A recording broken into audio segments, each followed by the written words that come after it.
One of the most obvious advantages derived from a study of history is that one can very easily note the major improvements between the way we were and the way we are. By today's standards, food services in commercial and military sailing ships in the 19th century were very questionable. Food was as sparse as the accommodation and the official ration, which never varied from week to week, or winter to summer, from polar to tropical zone, except at ports where fresh meat or vegetables were taken aboard, was sickeningly monotonous. The tales about it are legend. There was never any necessity to ask anyone to pass the bread. All that had to be done was to have a piece placed on the table in the right direction, and it would walk over to its required destination. Dinner was piped at noon.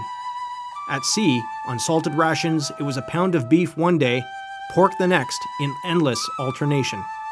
The beef, when cold, was as hard as wood, and resembled nothing so much as fine-grained mahogany or rosewood. The meat would be weighed out from the evil-smelling casks by the butcher. Each cook would return to his mess and prepare the lumps of grizzle and fat and the piece or flour as best they could. They would take their preparations up to the galley and leave them with the one-legged or otherwise invalid ship's cook, who would deposit all the offerings on one enormous copper pot and boil them. Any vegetables, peas, or puddings would also go in. These official rations provided some 2,900 calories a day. That is on the assumption that they could all be eaten.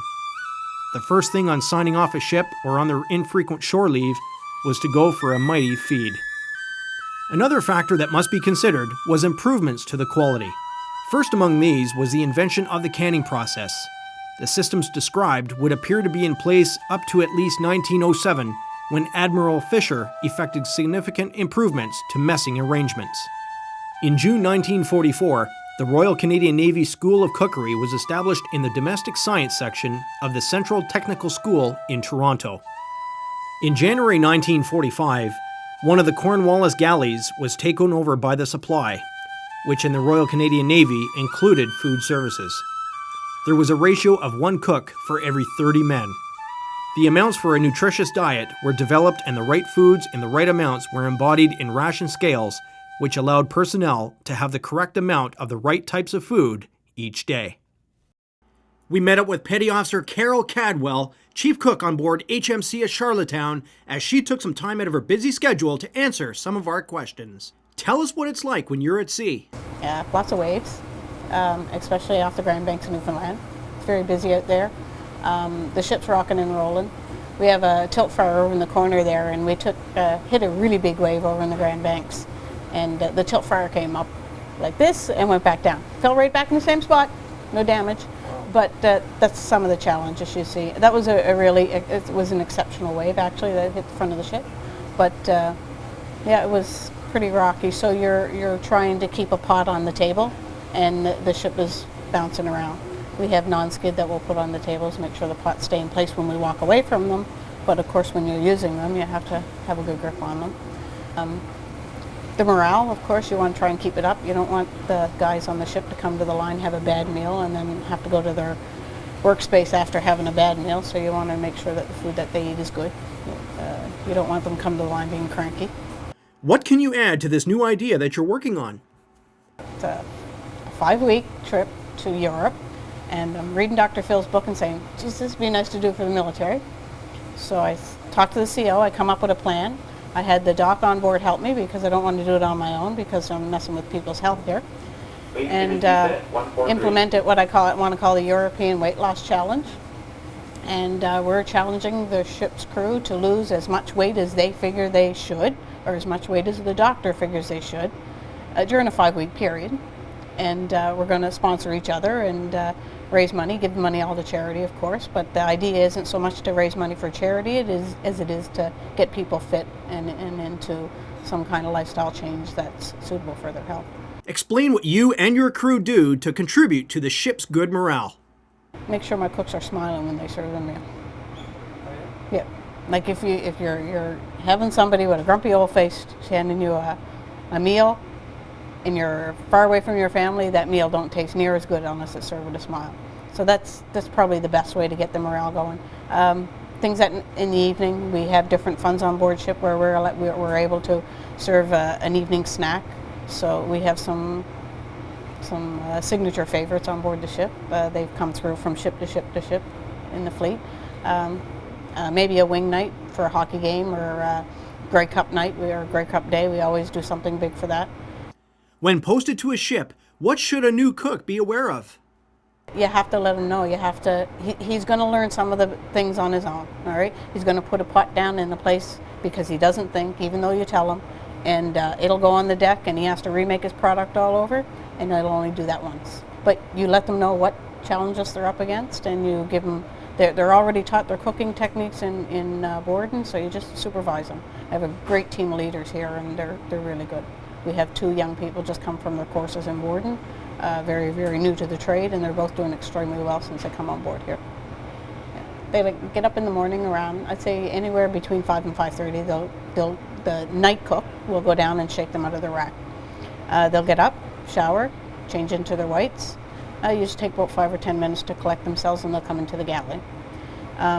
One cook will start on breakfast. They'll make sure that the breakfast preparation is all done, and that same person's going to serve it, and he'll serve here to the junior ranks. Other cook that comes in the morning, he's going to work right on lunch. He gets directly to lunch. He'll make the soup. He'll make sure that the rest of the meal for lunch is all put together, because the night guy is going to prep it. We have a night cook that comes in and who prepares it. So he'll put it together and make it ready for presentation. Tell us about your equipment on board. We have big ovens. We have stack ovens, convection.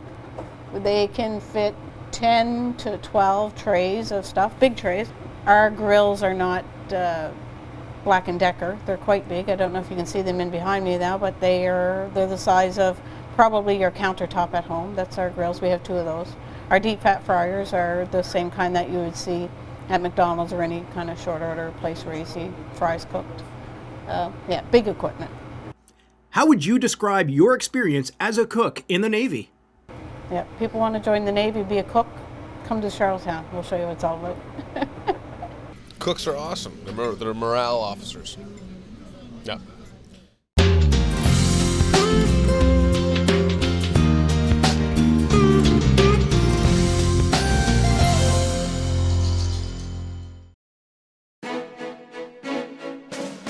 In some ways, the requirements for food services are common to all air forces and have not changed a lot in the intervening years since World War I. We still need to eat balanced, nutritious meals, properly prepared and presented in a flavorful and pleasing format. The requirement, first of all, varies according to the type of mission. Fighters in World War I and in the early part of World War II, and many of the modern fighters conduct relative short-range missions of the order of 1 to 1.5 hours, return for refueling and rearming, and then are sent out again. Faced with this problem scenario, the food services solution requires continuous meals readily available for quick consumption available during the entire time of the operation. Yet long-range patrol, operations like World War II, and during the flights to Japan, the Korean War, and by today's long-range patrol aircraft, they would require snacks and a type of ration that can be prepared on very simple stoves aboard the aircraft. In 1939, a study commissioned by the Department of Defense made some slight improvements, but a much more nutritious scale of rations was introduced in 1942. The demand for cooks in wartime far exceeded the supply, and in mid-1941, a Royal Canadian Air Force School of Cookery was formed at Guelph, Ontario, and 2,540 cooks were trained at this school. At the same time, and given the new ideas, a refresher course for existing NCO cooks was provided at Base Trenton.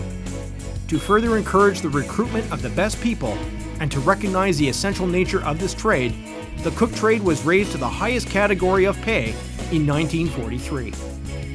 An improved manual was commissioned and a test kitchen established. In the years of World War II, Canadians overseas served in the Royal Air Force squadrons and ate meals prepared by British cooks. The British, as they had for years, ran 4 meals a day.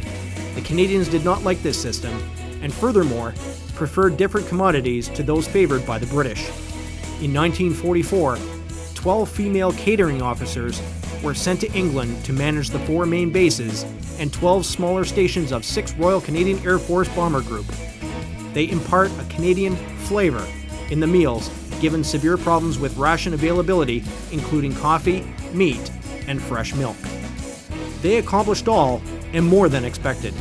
Subsequent to World War II, the ration scale was revised in January 1949 to allow greater flexibility in menu planning. We're in 8-Wing Trenton, and we're in the flight feeding area of the Yukon Galley. The flights come to me through wing ops. They come through the fax machine. I then take the paper from the fax machine and distribute it to 3 different sections of flight feeding. We have there's the cook's area where the meals are put together. Then there's the FOS 2 area where the trays and condiments are all put together, and then there's the fleet area. It's checked here, it's checked prior to going, and it's checked once it hits the aircraft. So there's 3 checks so to make sure that nothing goes wrong, because once that plane is in the air, that's it can't come back. During working hours, the regular staff will release the flight, but every cook in the Yukon Galley at 8-Wing Trenton is trained in flight feeding to release flights. The cooks will then take the meal request from the 455, and it will tell us how many hot meals that are to be made. So they'll make the hot meals back here, then the hot meals are flash frozen. Then they're placed into the oven carriers, and then they're placed into the freezer until it's time to go into the carriers for the aircraft to pick up. We have 2 different sets of menus. There is a menu for the crew, which they have 17 choices to choose from, and then we have a menu that is strictly for the passengers. And out of that passenger menu, it's 8 different meals. We have what is called an AC meal, and it just means alternative meal for the pilot or the co-pilot. The pilot and co-pilot cannot have the same meal. If there is a chance of food poisoning, somebody has to land the plane. If you both eat the same meal, then you're both going to get sick. So you have to have a separate meal. They don't get a choice on it. It comes from the galley. We are not allowed to touch it. In flight feeding, we are not allowed to see it. We are not allowed to touch it. So it's made in the galley, and it's brought back at the very last minute, and it's packed in a separate container, and then it goes into the aircraft. This is a flash freezer. Everything is electronic. Your meals go onto trays. Your trays go into the flash freezer. Within 5 minutes, your meals are frozen. Once they're frozen solid, they're taken from the flash freezer. They're put into carriers, and then they're put into this freezer here, where they'll remain until it's time to go for the flight to depart. We get special requests all the time. Number one, the biggest request we get is for vegetarians or allergy. That will be on the 455. We normally get the request 2 to 3 days prior to the flight leaving. So we'll know that, and then we can make arrangements to have something brought in or go downtown and get something to accommodate these people. The meals will be picked up. They'll be packed in dry ice. So the trays are prepared. They're lined with a non-skid liner. You will have your juice, all your condiments, your KFS, all that will go onto the trays. Then the trays are loaded into the carrier. Once again, and then the carrier is taken and put away on the other side, and then the 455 is marked so we know that everything's done. We also get requests for box lunches in the air. Box lunches would normally be for the crew, for as an extra snack, or it would be for a trainer flight where they don't take hot meals. So now we've got the cook online, we've got the kitchen helper online. This is phase 2. All this is happening at the same time. The cooks and the FOS 2s are all happening at the same time. And then we've got fleet in the back. The fleet department is all non-food items. Everything from garbage bags to plastic trays to paper cups. It is the cook's job to organize and make sure that everything comes together at the same time in the same place. Between meal supplement is basically a snack. It is a coffee, or a tea, or a fruit beverage, as well as a cookie. And it's for every 4 hours that you're in the air, you will get a BMA. The cook will directs everything until the meal actually is loaded onto the truck and is gone out of sight. Then the cook's responsibility is off. Okay. Then it becomes the responsibility of the loading crew and the receiving crew to go through everything again, which would probably be about the 4th or 5th time that everything's been checked, to go through everything again. The meals are loaded 1.5 hours prior to the flight leaving, so if there is a problem, that gives us a 1.5 hour factor to correct that problem. They do their flight, then they'll bring it back to us. They'll bring all the carriers, everything back to us. Once again, back to the fleet area. The fleet crew will unload, clean everything, put everything away. Once everything's clean, put away, our responsibility of that flight is over. But our responsibility of the flight is not over until that flight comes home. Cooking out of a kitchen trailer demands certain abilities. Despite the fact that you have to face various climate conditions and also have to like camping, no matter what, the cooks remains the morale booster of the troops. But there's other challenge that takes part of the cook's trade, and that is to be a flight steward on board an aircraft. I have met with 2 Army cooks that were up for the challenge, which is to be a cook on board of a Challenger at 412 Transport Squadron? First of all, we're responsible for the safety and the emergencies, also to feed and to provide a service to the VIP like Governor General, Prime Minister, and all the government cabinet. The flight could be through the mission 3 hours to 12 hours. All depends on where you go, if you cross the ocean or if you just go to Toronto. As none of the flights are the same, this work takes a lot of preparation from one end to the other.